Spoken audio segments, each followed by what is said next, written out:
Topeka. For over a quarter century, it's been a staple on the National Hot Rod Association Tour. And from the beginning, it's meant big speeds and plenty of action. In 1993, Chuck Etchells turned in the first funny car run under 5 seconds. That same year, Jim Epler was the first to another funny car milestone, 300 miles an hour. Hillary Will got her only win right here in 2008, the last time we've seen a woman in the Top Fuel winner circle. And just last year, Courtney and Brittany Force became the first sisters to qualify #1 at the same event. On race day, Courtney made even more history, the 100th NHRA win for women. The racing here is always unpredictable, and it's often historic. This is Topeka. Atlanta 2014 was a race to forget for Antron Brown. His second horrific crash in as many seasons shook him up. But like Brown has done so many times before, the 2012 champ got even on his terms. Last weekend, Brown returned to Atlanta, and the Matco Tools dragster was dialed in from the word go. 4 full poles on a hot racetrack earned him the #1 qualifying spot. And on race day, he picked up right where he left off, earning his second win of the season. The 18-year veteran posted career win number 49, tying him for 10th on the all-time wins list with the legendary Don the Snake Prudhomme. Yeah! Woo! That's the most recent winner. It's been a trying last few seasons for Tim Wilkerson. In a series dominated by big teams and bigger pockets, Tim has been fighting to stay competitive in a class filled with talent. One of the last true driver tuners in the sport, Wilkerson came to Atlanta last weekend 12th in the funny car points, and any chance at changing his luck would not come easy.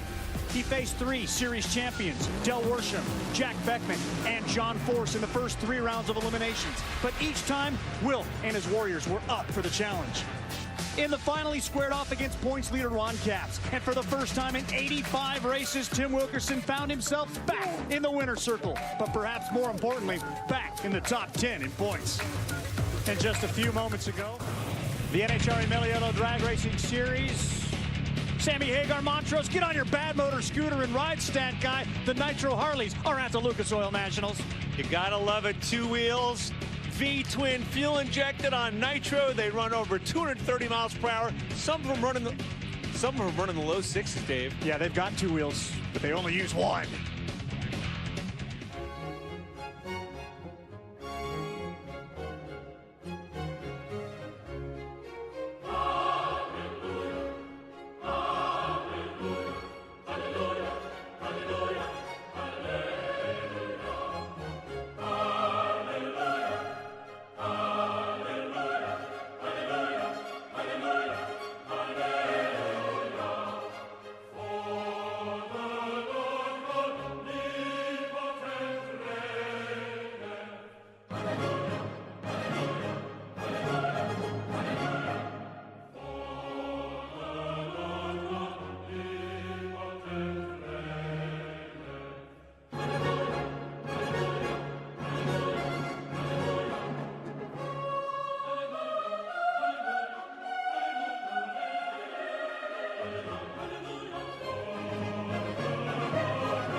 funny car final on the NHRA Mello Drag Racing Series.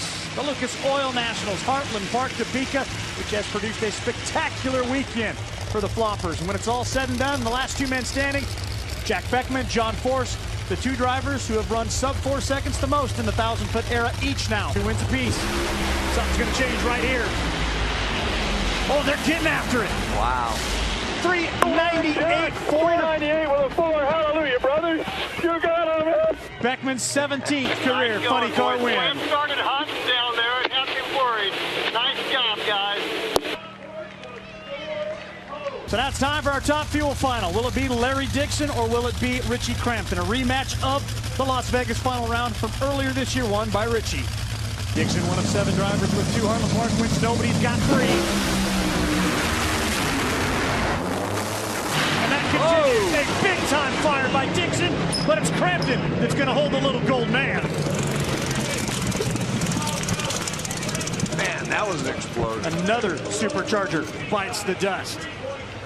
With the Pro Stock final here from the Lucas Oil Nationals, will it be Erica Ender-Stevens in the red car looking to win this race from the #1 spot, or will it be Greg Anderson who can win Topeka for a 5th time? It was a rivalry that goes back but really caught fire at the Chicago 2012 race when Erica beat Greg for her first ever race win. That didn't sit well with Greg. So every time they come to the line, it's a reason to watch. Erica away slightly first. She's had low ET of every round, and she's done it again. 6:58 for Erica. Gets her 15th career win. And her first here at Heartland Park, Topeka. Got to make room in the Sunoco winner's circle, fellas. Guys like Richie Crampton.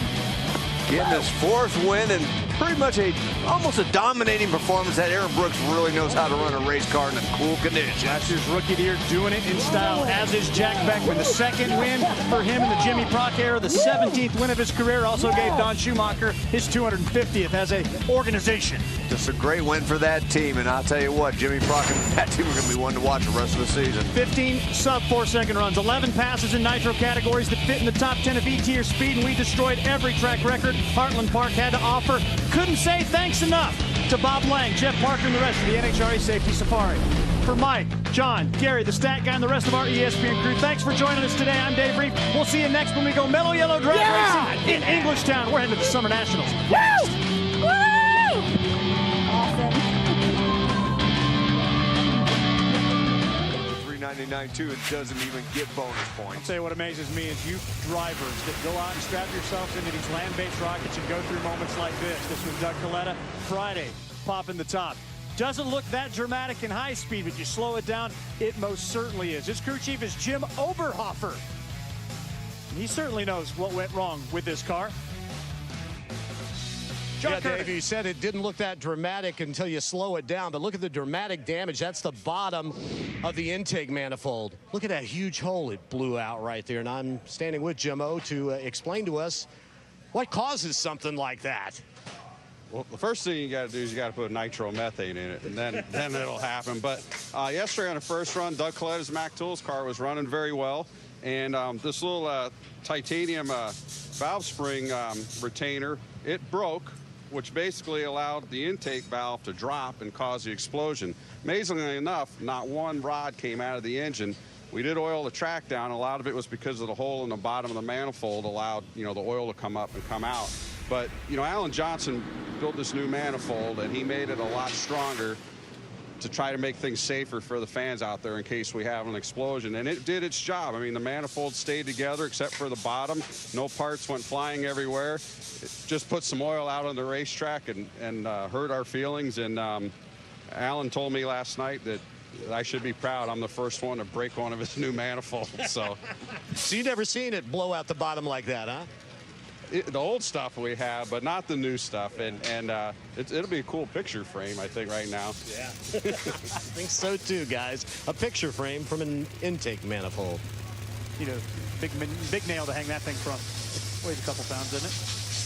Yeah, but not as heavy as you think it is. Well, everything's heavy to me, let's be honest.